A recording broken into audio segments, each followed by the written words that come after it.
Bismillahirrahmanirrahim. Wassalatu wassalamu ala Rasulillah wa alihi wa sahbihi ajma'in. എൻ്റെ മകൾ ഫാത്തിമ ഷിഹാന എന്നവളെ ഈ സ്വർണ്ണാഭരണം മഹർ നിശ്ചയിച്ച് താങ്കൾക്ക് ഞാൻ വിനയാക്കി തരുന്നു, വിവാഹം ചെയ്തു തരുന്നു.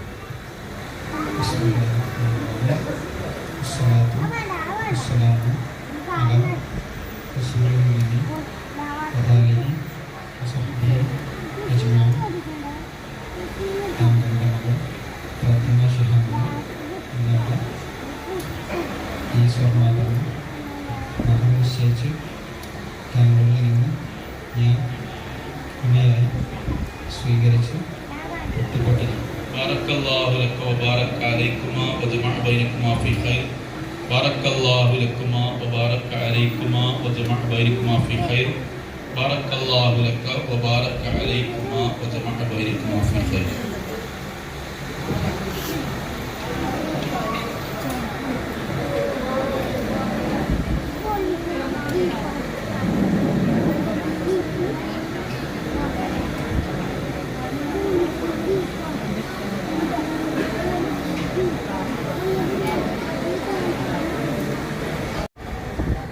വരൻ നമ്മുടെ അടുത്ത പ്രദേശമായ ഇളങ്കൂർ ഇളയൂരിലുള്ള ബഹുമാന്യനായ അബ്ദുൽ കരീം, എൻ്റെ പഴയ സുഹൃത്തും അധ്യാപകനുമായിരുന്ന അബ്ദുൽ കരീം കരിമ്പന സാഹിബിൻ്റെ മകൻ മുബഷിർ, അദ്ദേഹത്തിൻ്റെ വധു ഫാത്തിമ ഷിഹാന, നമ്മുടെ അബ്ദുൽ നാസർ സാഹിബിൻ്റെ പാലക്കാട് അബ്ദുൽ നാസർ സാഹിബിൻ്റെ മകൾ ഫാത്തിമ ഷിഹാന, ഇവർ തമ്മിലുള്ള വിവാഹത്തിന് സ്വർണ്ണാഭരണമാണ് മഹർ നിശ്ചയിച്ചിട്ടുള്ളത്. വളരെ ചുരുങ്ങിയ വാക്കുകളിൽ വരൻ്റെയും വധുവിൻ്റെയും ഇവിടെ സന്നിഹിതരായിട്ടുള്ള അവർക്ക് വേണ്ടി പ്രാർത്ഥിക്കുവാനും ആശംസകൾ അറിയിക്കാനും എത്തിയിട്ടുള്ള നല്ലവരായ സഹോദരങ്ങളുടെയും ശ്രദ്ധയിൽ വരേണ്ട ഒന്ന് രണ്ട് കാര്യങ്ങൾ മാത്രം പരാമർശിക്കുകയും നിക്കാഹിലേക്ക് പ്രവേശിക്കുകയും ചെയ്യാനാണ് നമ്മൾ ഉദ്ദേശിക്കുന്നത്. നമ്മളെല്ലാവരും നമ്മുടെ പ്രാർത്ഥനാ സമയങ്ങളിൽ അള്ളാഹുവിനോട് സ്ഥിരമായി നടത്തുന്നൊരു പ്രാർത്ഥനയാണ്. റബ്ബനാ ഹബലനാ മിൻ അസ്വാജിനാ വദുർരിയ്യാത്തിനാ ഖുറത അയ്യുനിൻ വജ്അൽനാ ലിൽ മുത്തഖീന ഇമാമ.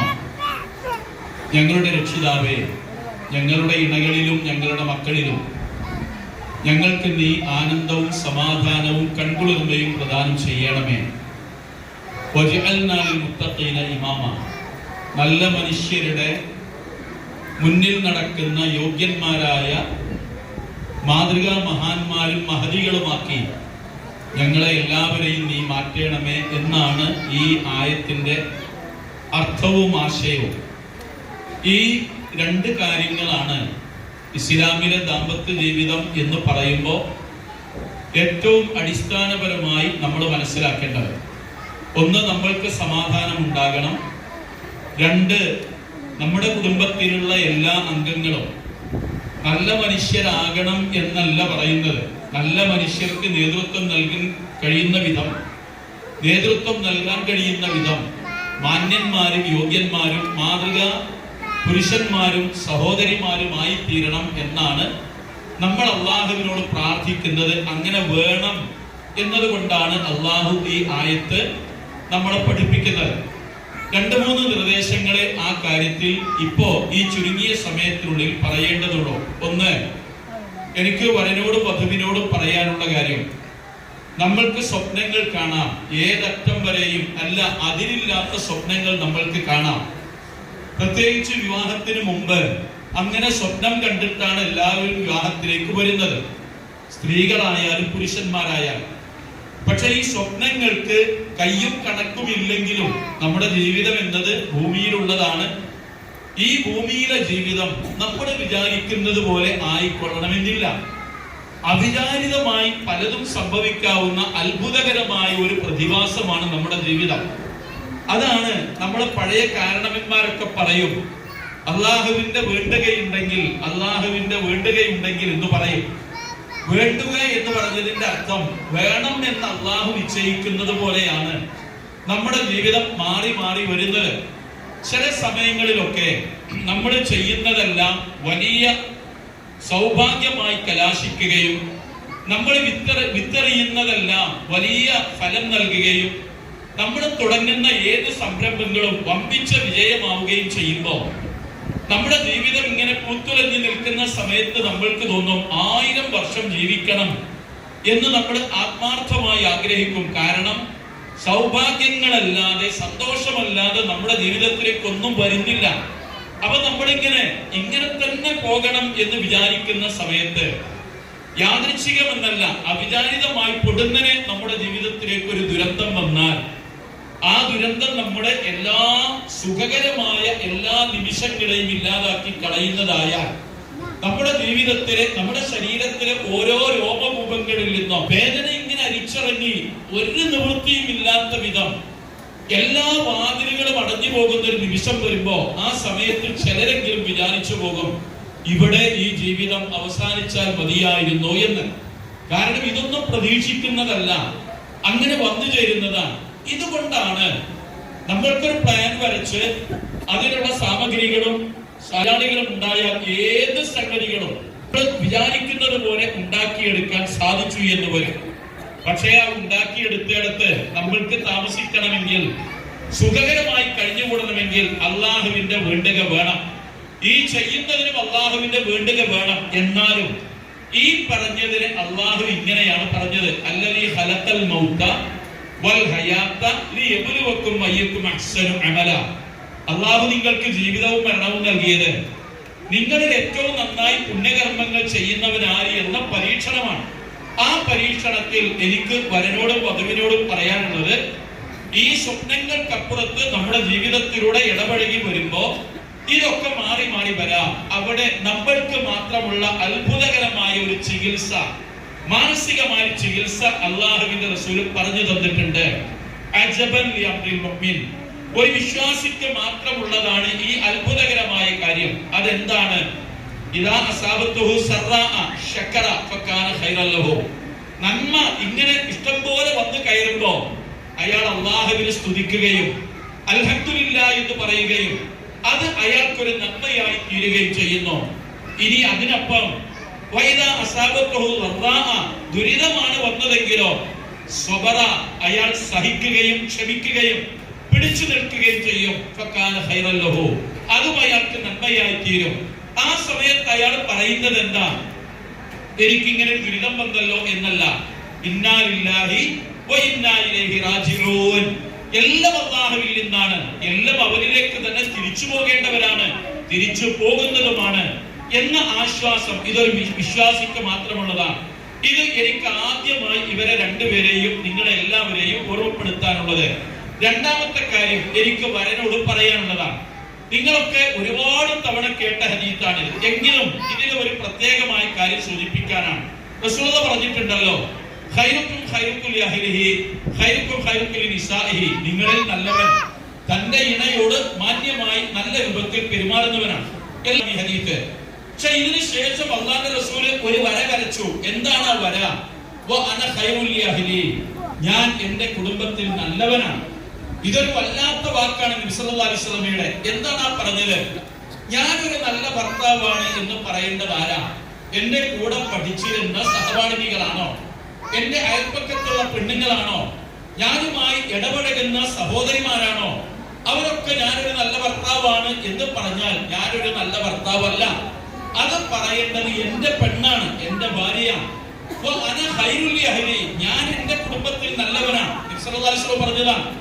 ആ വാക്ക് നമ്മളെ പ്രചോദിപ്പിക്കാനുള്ള ഒരു വാക്കാണ്. എല്ലാവരും അയാളൊരു നല്ലവനാണ് എന്ന് പറഞ്ഞാൽ നല്ലവനാകാനല്ല, കുടുംബത്തിൽ ഏറ്റവും നല്ലവൻ ആ കുടുംബത്തിന്റെ നായകനാണ്. അയാൾ അങ്ങനെയാണ് എന്ന് അയാളുടെ ഭാര്യ പറയണം. ഞാനൊരു നല്ല പിതാവാണ് എന്ന് പറയേണ്ടത് ആരാ? എന്റെ മക്കളാണ്. നാട്ടിലുള്ള മക്കളൊക്കെ കൂടെ അയാളൊരു നല്ല ഉപ്പയാണ് എന്ന് പറഞ്ഞതുകൊണ്ട് ലഭിക്കാൻ പോകുന്നില്ല. ഞാൻ ഒരു നല്ല അയൽവാസിയാണ് എന്ന് പറയേണ്ടത് എന്റെ അയൽപ്പക്കക്കാരാണ്. അവിടെയാണ് അള്ളാഹുവിന്റെ റസൂല് ഇത് എടുത്തു പറഞ്ഞത്, ഞാൻ എന്റെ കുടുംബത്തിൽ നല്ലവനാണ്. നിങ്ങൾ ആലോചിച്ച് നോക്കൂ, റസൂലുള്ളാഹിന്റെ 2 മക്കളെ കെട്ടിക്കൊണ്ടുപോയി അബൂലഹബിന്റെ മക്കള്. അബൂലഹബിന്റെ മക്കള് അന്ന് നബി സല്ലല്ലാഹു അലൈഹി വസല്ലമയെ ആയിട്ടില്ല. ഖദീജ ബീവിയുടെ 2 മക്കളെ അബൂലഹബിന്റെ വീട്ടിലേക്കാണ് കെട്ടിച്ചയച്ചത്. ആ അബൂലഹബ് അന്നത്തെ വൃദ്ധനായ ആളാണ്, സമ്പന്നനായ ആളാണ്, തറവാടിയാണ്. ആ കുടുംബത്തിലേക്ക് റസൂലുള്ളാഹിന്റെ മക്കളെ അഭിമാനത്തോടു കൂടെ കൂട്ടിക്കൊണ്ടുപോയതാ. അന്ന് മുഹമ്മദാണ്, നബി ആയിട്ടില്ല. അങ്ങനെ പ്രവാചകത്വം പറഞ്ഞു. നബി സല്ലല്ലാഹു അലൈഹി വസല്ലമ ആ വിവരം പറഞ്ഞ ഉടനെ അബൂലഹബിന്റെ വീട്ടിലേക്ക് ചെന്നു. ഇത് നമ്മൾ കേൾക്കേണ്ട ഒരു സംഗതിയാണ്. വീട്ടിലേക്ക് ചെന്നിട്ട് മക്കളെ വിളിച്ചു, നിങ്ങളുടെ അമ്മോശൻ കാക്ക മുഹമ്മദ് ഇവരുടെ വാപ്പ നബിയാണ് എന്ന് പറയുന്നുണ്ട്. ആ നബിത്വം ആഗ്രഹിച്ചു നിൽക്കുന്ന ആളാണ് അബൂലഹബ്. നബി ആകണമെന്ന് ആഗ്രഹിച്ച ആളാണ് അബൂജഹല്. നബി ആകുമെന്ന് വിചാരിച്ച ആളാണ് ഉത്ബ. നബി ആകുമെന്ന് വിചാരിച്ച ആളാണ് അബൂ സുഫിയാൻ. ഒരു നബി വരുന്നുണ്ട് എന്ന് പറയുന്നുണ്ടല്ലോ, അതൊക്കെ ഞങ്ങളാകുമെന്ന് വിചാരിക്കുന്ന സമയത്താണ് അപ്രതീക്ഷിതമായി മുഹമ്മദ് നബി സല്ലല്ലാഹു അലൈഹി വസല്ലം നബുവത്ത് പറയുന്നത്. മക്കളെ വിളിച്ചു, അബൂലഹബ് മക്കളെ വിളിച്ചിട്ട് ചോദിച്ചു, 2 മക്കളോട്, നബിയുടെ 2 പെൺമക്കളോട് ചോദിക്കുന്ന ചോദ്യം, നിങ്ങളുടെ ഉപ്പ നബിയാണെന്ന് പറയുന്നുണ്ട്, എന്താ നിങ്ങളുടെ അഭിപ്രായം? ആ മക്കൾ പറഞ്ഞ വാക്കെന്താണെന്നറിയോ? ഇന്നുവരെ ഞങ്ങളുടെ ഉപ്പ ഒരാളോടും കളവ് പറയുന്നത് ഞങ്ങൾ കേട്ടിട്ടില്ല. ഇന്നുവരെ ഒരാളെയും ചതിച്ചത് ഞങ്ങൾക്കറിയുകയില്ല. ഇന്നുവരെ ഞങ്ങളുടെ ഉപ്പ ആരോടെങ്കിലും ഏതെങ്കിലും തരത്തിൽ വഴക്ക് കൂടുന്നത് ഞങ്ങൾ കേട്ടിട്ടില്ല. ഒരു കാര്യം ഞങ്ങൾക്കറിയാം, ഈ നാട്ടിലുള്ള മുഴുവൻ ആളുകളും ചേർന്നാണ് അൽ അമീൻ എന്ന് ഞങ്ങളുടെ ഉപ്പയ്ക്ക് പേര് വിളിച്ചത്. ആ സത്യസന്ധനായ ഞങ്ങളുടെ ഉപ്പ അള്ളാഹുവിന്റെ പേരിൽ കളവ് പറയും എന്ന് ഞങ്ങൾ വിശ്വസിക്കുകയില്ല. ഉറപ്പാണോ? ഞങ്ങൾ വിശ്വസിക്കുകയില്ല. ഞങ്ങളുടെ ഉപ്പ അത് പറഞ്ഞിട്ടുണ്ടെങ്കിൽ ഞങ്ങളുടെ ഉപ്പ പ്രവാചകനാണ്, നബിയാണ് എന്ന് ഞങ്ങൾ വിശ്വസിക്കുന്നു. ഉടനെ അബൂലഹബ് 2 പേരെയും പ്രവാചകന്റെ വീട്ടിലേക്ക് തിരിച്ചയച്ചു. ആലോചിച്ചു നോക്കണം, ഈ മക്കള് കൊടുക്കുന്ന ഈ ചാർത്തൽ, ഈ സമ്മാനം, ഞങ്ങളുടെ ഉപ്പ അങ്ങനെ ചെയ്യുന്നവനല്ല എന്ന് പറയണമെങ്കിൽ ആ മക്കളുടെ കണ്ണിൽ ആ ഉപ്പയുടെ സ്ഥാനം എന്താണ്? എനിക്കതാണ് എല്ലാ കുടുംബ നായകന്മാരോടും പറയാനുള്ളത്. നമ്മൾക്ക് പുറത്ത് ഒരു മുഖം ഉണ്ടാവാം, നമ്മളൊക്കെ അങ്ങനെയാണ്. പക്ഷെ നമ്മുടെ വീട്ടിലുള്ള മുഖം, അതാണ് ഒറിജിനൽ മുഖം, അത് നല്ലതാകണം. ആ നല്ല മുഖമാണ് റസൂൽ പറഞ്ഞത്. വഅന ഖൈറുൽ യഹ്ലി. 3ാമത്തെ കാര്യം എനിക്ക് പറയാനുള്ളത് എന്റെ സഹോദരിയോടാണ്. ആ സഹോദരിയോട് പറയാനുള്ള കാര്യം റസൂൽ പറഞ്ഞ ഒരു കാര്യം. നബി സല്ലല്ലാഹു അലൈഹി വസല്ലമയോട് സഹാബ വനിതകൾ ചോദിച്ചു, നബിയെ ഏറ്റവും നല്ല പെണ്ണ് ആരാണ്? പല വിശേഷണങ്ങളും റസൂൽ പറഞ്ഞത് കാണാം. ഖുർആനിൽ ഒരുപാട് കാര്യം കാണാം. അപ്പോൾ റസൂൽ പറഞ്ഞത്, ഇദാ നദർത സറത്തുക, നീ അവളെ നോക്കിയാൽ നിന്റെ മനസ്സിൽ ആഹ്ലാദം ഉണ്ടാകണം. എനിക്ക് എന്റെ സഹോദരിയോട് പറയാനുള്ള വാക്കിതാണ്. റസൂൽ പറഞ്ഞ ഈ വാക്കാണ്. ഭർത്താവ് എന്ന് പറയുന്ന നമ്മളെ കൂട്ടിക്കൊണ്ടു പോകുന്ന നമ്മുടെ ജീവിത പങ്കാളി നമ്മളെ നോക്കുമ്പോൾ അയാളുടെ മനസ്സിൽ ആനന്ദം ഉണ്ടാകണം എന്ന് പറഞ്ഞതിന്റെ അർത്ഥം എന്താ?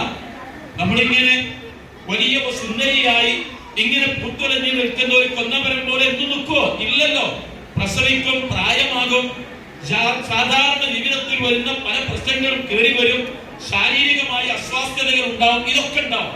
പിന്നെ എന്താണ് നോക്കുമ്പോഴൊക്കെ അയാളുടെ മനസ്സിൽ സന്തോഷം തോന്നണം എന്ന് പെണ്ണിനോട് നബി സല്ലല്ലാഹു അലൈഹി വസല്ലം പറഞ്ഞത്. അത് വളരെ ഗൗരവമുള്ള ഒരു വാക്കാണ്. അവളെ കെട്ടിക്കൊണ്ടുപോകുന്ന വീട്ടിൽ ഉപ്പയുണ്ടാകും, ഉമ്മയുണ്ടാവും, അയാളുടെ സഹോദരന്മാരുണ്ടാവും, അയാളുടെ ജ്യേഷ്ഠാനുജന്മാരുണ്ടാവും, അയാളുടെ ബന്ധുക്കളുണ്ടാവും, പുറമെ അയാളുടെ കൂടെ ജോലി ചെയ്യുന്ന ആളുകളുണ്ടാവും, പരിചയക്കാരുണ്ടാവും, അയാളുടെ പരിസരത്തുള്ള അയൽവാസികൾ ഉണ്ടാവും. അവരോടൊക്കെ നല്ല ഒരു മുസ്ലിം പെണ്ണ് എന്ന നിലയിൽ അത് തന്നെയാണ് അടിവരയിടുന്നത്.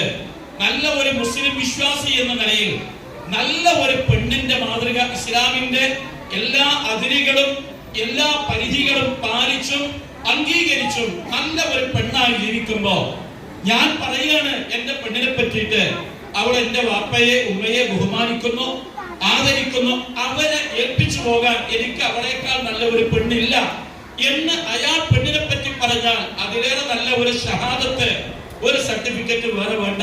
റസൂൽ പറഞ്ഞതാ, നിന്നെ അയാൾ നോക്കുമ്പോ അയാളുടെ മനസ്സിന് സന്തോഷം ഉണ്ടാകണം. അയൽപ്പക്കാരോട് പെരുമാറുന്നിടത്ത്, ബന്ധങ്ങൾ ഇങ്ങനെ കൂട്ടിയിണക്കി കൊണ്ടുപോകുന്നിടത്ത് ഒക്കെ നല്ല ഒരു പെണ്ണായി മാറിയാൽ അതാണ് അയാളുടെ കണ്ണിലെ നല്ല പെണ്ണ്, അയാളുടെ മനസ്സിലെ സന്തോഷം. അതാണ് എനിക്ക് എന്റെ സഹോദരിമാരോട് പറയാനുള്ളത്. അതാണ് നമ്മൾ എന്തെല്ലാം വാരി അണിഞ്ഞു കൊടുത്താലും, ഏതൊക്കെ ആഭരണങ്ങളിൽ മുങ്ങി തോർന്നു നിന്നാലും, എത്രയൊക്കെ വലിയ തറവാട്ടിലുള്ളവരായാലും, വലിയ സാമ്പത്തിക ശേഷിയുള്ളവരായാലും, നല്ല ഒരു പെണ്ണാകുന്നത് നല്ല സ്വഭാവം കൊണ്ടാണ്. നല്ല സ്വഭാവം കൊണ്ടാണ്. അതുകൊണ്ടാണ് നബി സല്ലല്ലാഹു അലൈഹി വസല്ലം പറഞ്ഞത്, അഫ്ദലു ഷൈഇൻ ഫീ മീസാൻ യൗമൽ ഖിയാമ ഖുൽഖുൻ ഹസൻ. പരലോകത്ത് നന്മയുടെ ത്രാസിൽ ഏറ്റവും കനം തൂങ്ങുന്നത് സൽസ്വഭാവമാണ്. ആ സൽസ്വഭാവം തന്റെ കുടുംബത്തിലുടനീളം എല്ലാവരുമായി പങ്കുവെക്കുമ്പോ അത് തീർച്ചയായും നല്ല ഒരു പെണ്ണായി, അതുകൊണ്ട് തന്നെ ആ കുടുംബത്തിന്റെ വെളിച്ചവും വിളക്കുമായി മാറാൻ സാധിക്കും എന്നാണ് ഈ പറഞ്ഞത്. ആ വാക്ക് ഞാൻ അവിടെ അവസാനിപ്പിക്കുന്നു. ഒരു 2 മിനിറ്റ് കൂടെ എനിക്ക് പറയുന്നതുണ്ട്. നമ്മുടെ മക്കളുടെ കാര്യം. മുമ്പൊക്കെ നമ്മളിങ്ങനെ കൂടുമ്പോ നാട്ടുവർത്തമാനങ്ങളൊക്കെ പറയും പരസ്പരം. ഇന്ന് നമ്മൾ എവിടെ കൂടുമ്പോഴും പറയാനുള്ള വാക്ക് മക്കളെ കുറിച്ച് മാത്രമാണ്. മക്കളെ കുറിച്ച് മാത്രമാണ്. ഇവിടെ 70-75 വയസ്സായ പ്രായമായ ആളുകൾ സ്റ്റേജുമ്പോഴും ഇവിടെ ഉണ്ടല്ലോ. നിങ്ങളുടെ ജീവിതത്തിൽ ഏതെങ്കിലും ഒരു കാലത്ത് നിങ്ങൾക്ക് ഓർമ്മയുണ്ടോ? SSLC കഴിഞ്ഞ വർഷം, ഇപ്പൊ അടുത്ത വർഷം വരാൻ പോകും, മാർച്ച് വരുന്നുള്ളൂ. കഴിഞ്ഞ മാർച്ച് മാസത്തിൽ SSLC പരീക്ഷ അവസാനിക്കുന്ന ദിവസം നമ്മുടെ ഗവൺമെന്റ് ഒരു നിയമം പാസാക്കി. എന്താ പാസാക്കിയ നിയമം? സ്കൂളിന്റെ അവസാന ദിവസമായ ദിവസം, ആ ദിവസത്തിൽ എല്ലാ സ്കൂളുകൾക്കടുത്തും പുറത്തും അകത്തുമൊക്കെ പോലീസ് വേണം. അവർ ബസ് കയറുന്നിടത്തും ഇറങ്ങിയിടത്തും പോലീസ് വേണം. അവർ കൂടി നിൽക്കുന്നിടത്ത് പോലീസ് വേണം. സഹോദരങ്ങളെ, നമ്മളിങ്ങനെ ആശ്ചര്യപ്പെട്ടില്ലല്ലോ ഒന്ന്. കാരണം എന്താണ് ഈ സംഭവിക്കുന്നത്? ജയില് തുറന്നു വിടുകയാണോ? അല്ലല്ലോ. കുറ്റവാളികളെ റോട്ടിലേക്ക് ഇറക്കി വിടുകയാണോ? അല്ലല്ലോ. അതിന്റെ പേരെന്താ? പള്ളിക്കൂടം. അതൊരു മഹിതമായ പേരാ. പള്ളി ഉറക്കം എന്ന് രാജാക്കന്മാരുടെ ഉറക്കത്തിൽ പറയുന്ന പേരാ. പള്ളിത്തേര്, അവരെ കൊണ്ടുപോകുന്ന വാഹനത്തിന്റെ പേരാ പള്ളിത്തേര്. ആ പള്ളിക്കൂടം എന്ന് പേര് പറയാൻ കാരണം അത്ര മഹത്തായ ഒരു സ്ഥാപനമാണത്. നമ്മുടെ സ്കൂളിൽ ഇംഗ്ലീഷിൽ പറയും, ആ പള്ളിക്കൂടം വിടുന്നിടത്ത് എന്താ പോലീസിന് കാര്യം എന്ന് ചോദിക്കുന്നില്ലേ? അവിടെ കാര്യമുണ്ടെന്ന് ഗവൺമെന്റിന് മനസ്സിലാകുന്നത് ഇപ്പോഴാ. ഇതിനു മുമ്പ് മാറി മാറി വന്ന ഗവൺമെന്റുകളൊക്കെ നമ്മളെ കുട്ടികളെ പഠിപ്പിച്ച് മെരുക്കിയെടുത്ത് നന്നാക്കി കൊണ്ടുവന്നു.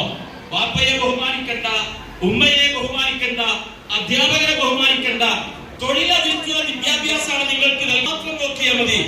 അതിന് പ്രിൻസിപ്പളെ നെഞ്ചത്ത് ചവിട്ടിക്കോളോ, അധ്യാപകന്റെ മുഖത്തടിക്കണോ, അടിച്ചോളൂ, ഉമ്മയെ ചീത്ത പറയണോ, ചീത്ത പറഞ്ഞോളൂ.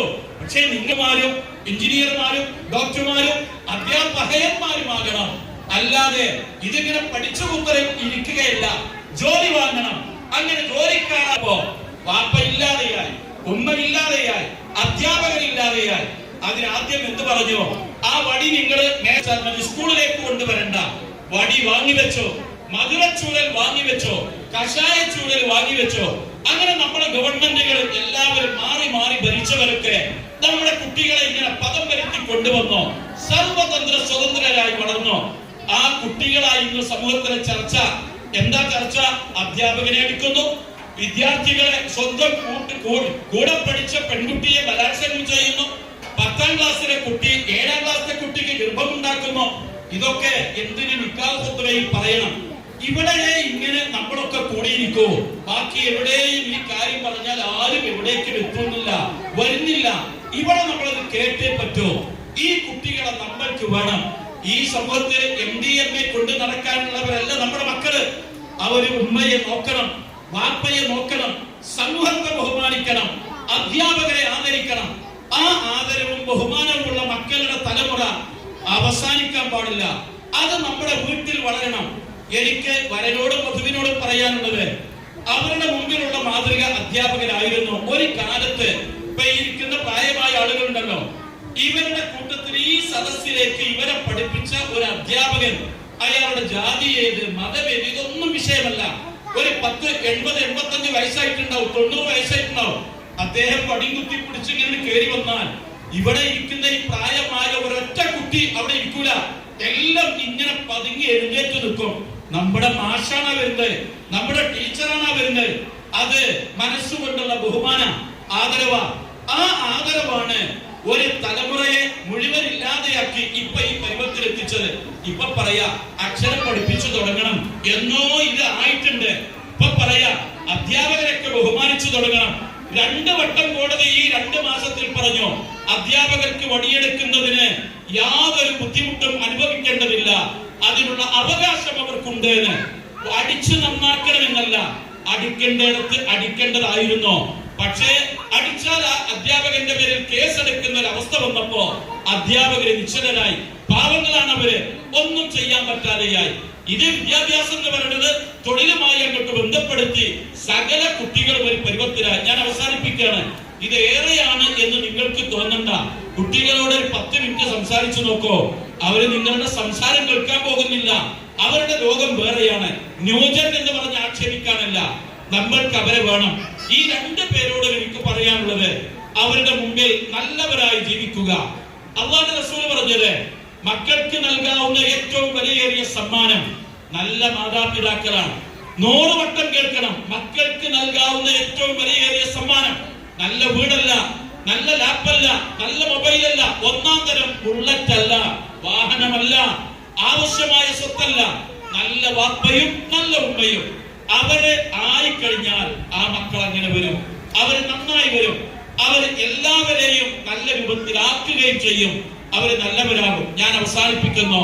ഇങ്ങനെ നിങ്ങൾ അവരുടെ മുമ്പിൽ ജീവിക്കണം എന്നൊരു അപേക്ഷയാണ് എന്റെ സുഹൃത്തിന്റെ മകൻ എന്നുള്ള നിലക്ക് എനിക്ക് വരനോട് പറയാനുള്ളത്. നമ്മുടെ ഒരു കുടുംബം എന്നുള്ള നിലക്ക് എനിക്ക് എന്റെ സഹോദരിയോട് പറയാനുള്ളത്. ആദ്യം പറഞ്ഞെടുത്തേക്ക് വരികയാണ്. നമ്മൾ അല്ലാഹുവിനോട് പ്രാർത്ഥിക്കുന്നത്, പടച്ചവനെ റബ്ബനാ ഹബ്ലനാ മിൻ അസ്വാജിനാ വദുരിയാത്തിനാ ഖുറത്ത അയ്യുൻ. മക്കളിൽ, കുടുംബത്തിൽ, ഭാര്യയിൽ, ഭർത്താവിൽ, മാതാപിതാക്കളിൽ, ജ്യേഷ്ഠാനുജന്മാരിൽ പടച്ചവനെ എനിക്ക് നീ കൺകുളിർമ നൽകണം. എന്റെ കുടുംബത്തിൽ സമാധാനം നൽകണം. 2, അതിലേറെ പ്രധാനമാണ് വജഅൽനാ ലിൽ മുത്തഖീന ഇമാമ. പടച്ചവനെ നല്ല മനുഷ്യരുടെ കൂട്ടത്തിൽ ഒരാളാകണം എന്നല്ല, അണിചേർന്ന് നിൽക്കുമ്പോൾ ആ കൂട്ടത്തിൽ ഒരു അണിയായി നിൽക്കണമെന്നല്ല, നല്ല മനുഷ്യർക്ക് നേതൃത്വം നൽകുന്ന നല്ലവരാക്കി എന്റെ കുടുംബത്തെ, ഞങ്ങളുടെ കുടുംബത്തെ മൊത്തം അങ്ങനെ ആക്കണമേ റബ്ബേ എന്ന് പ്രാർത്ഥിക്കുകയാണ് നമ്മൾ ചെയ്യുന്നത്. ആ പ്രാർത്ഥനയായിരിക്കണം നമ്മുടെ മനസ്സിലുള്ള ഏത് സമയത്തുള്ള നിയത്ത്. പടച്ചവന്റെ അടുത്തേക്ക് എത്തുമ്പോ നമ്മുടെ പ്രവർത്തനങ്ങളൊക്കെ വിലയിരുത്തപ്പെടുമ്പോ കുടുംബത്തിന്റെ പേരിൽ നമ്മൾ കാണിച്ച എല്ലാ നന്മകൾക്കും പ്രതിഫലം ലഭിക്കണമെങ്കിൽ പടച്ചവനെ സൂക്ഷിക്കുന്ന വീട്ടിനകത്തും പുറത്തുമൊക്കെ ഇസ്ലാമിക പരിസരം എന്നൊരു സംഗതി ഉണ്ട്. അത് നിലനിർത്തുന്ന ഒരവസ്ഥയിൽ നമ്മുടെ കുടുംബങ്ങളെ ഭദ്രമാക്കി നിർത്തുക. പടച്ചവനോട് പ്രാർത്ഥിക്കുക. നല്ല മക്കൾക്ക് വേണ്ടി ദുആ ചെയ്യുക. അനുഗ്രഹത്തിന് വേണ്ടി യാചിക്കുക. റഹ്മാനായ റബ്ബേ, ഇവരുടെ ഈ ദാമ്പത്യ ബന്ധം സ്നേഹമുള്ള, കാരുണ്യമുള്ള, സന്തോഷമുള്ള, നല്ല മക്കളെ ലഭിക്കുന്ന നല്ല ഒരു ദാമ്പത്യ ബന്ധം ഈ നിക്കാഹിലൂടെ അല്ലാഹു ഇവർക്ക് പ്രദാനം ചെയ്യുമാറാവട്ടെ. നമ്മളെയും അവരെയും അല്ലാഹു അവന്റെ ജന്നാത്തുൽ ഫിർദൗസിൽ ഒരുമിച്ച് കൂട്ടുമാറാവട്ടെ. നമ്മുടെ മാതാപിതാക്കൾക്ക് അല്ലാഹു സ്വർഗം നൽകി അനുഗ്രഹിക്കുമാറാവട്ടെ. നമ്മളിൽ നിന്ന് മരണപ്പെട്ടു പോയ ഒരുപാട് സഹോദരങ്ങളുണ്ട്, സഹോദരിമാരുണ്ട്. അവരുടെ ഒക്കെ ഖബറിടം അല്ലാഹു തആല പ്രകാശമായി ആക്കുമാറാവട്ടെ. അവരുടെ പാപങ്ങൾ അല്ലാഹു തആല പുറത്തു കൊടുക്കുമാറാവട്ടെ. ഏത് സമയത്ത് എവിടെ വെച്ച് മരണം പിടികൂടിയാലും അല്ലാഹുവിന് ഇഷ്ടപ്പെട്ട വിധം മുഅ്മിനുകളായി അവരിലേക്ക് എത്തുന്ന മഹാഭാഗ്യവാന്മാരായി അല്ലാഹു നമ്മളെ എല്ലാവരെയും എത്തിക്കുമാറാവട്ടെ. റബ്ബനാ ഹബ്ലനാ മിൻ അസ്വാജിനാ വദുരിയാത്തിനാ ഖുറത അയ്യുൻ വജഅൽനാ ലിൽ മുത്തഖീന ഇമാമ. റബ്ബനാ ആതിനാ ഫിദ് ദുനിയാ ഹസന വഫിൽ ആഖിറതി ഹസനത വഖിനാ അദാബന്നാർ. റബ്ബനാ തഖബ്ബൽ മിന്നാ ഇന്നക അൻതസ് സമീഉൽ അലീം വതുബ് അലൈനാ ഇന്നക അൻതത് തവ്വാബുർ റഹീം വഗ്ഫിർ ലനാ യാ ഗാഫിറൽ മുദ്നിബീൻ. വസല്ലല്ലാഹു വസല്ലമ അലാ റസൂലിഹിൽ അമീൻ وآله وصحبه أجمعين. السلام عليكم ورحمة الله وبركاته.